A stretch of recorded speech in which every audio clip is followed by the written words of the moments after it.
So guys, luto naman tayo ng pansit canton / bihon. Dito pinagsama natin yung pansit, yung canton at saka yung bihon para mas masarap.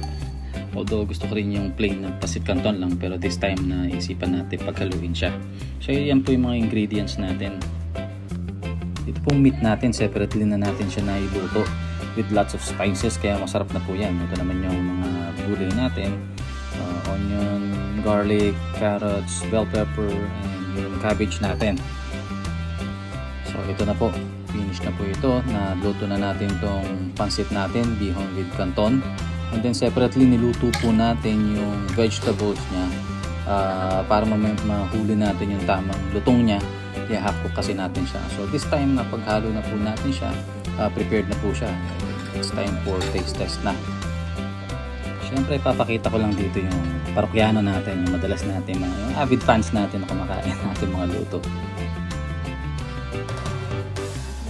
Bukan chicken nuggets. Let's try this now. Taste test.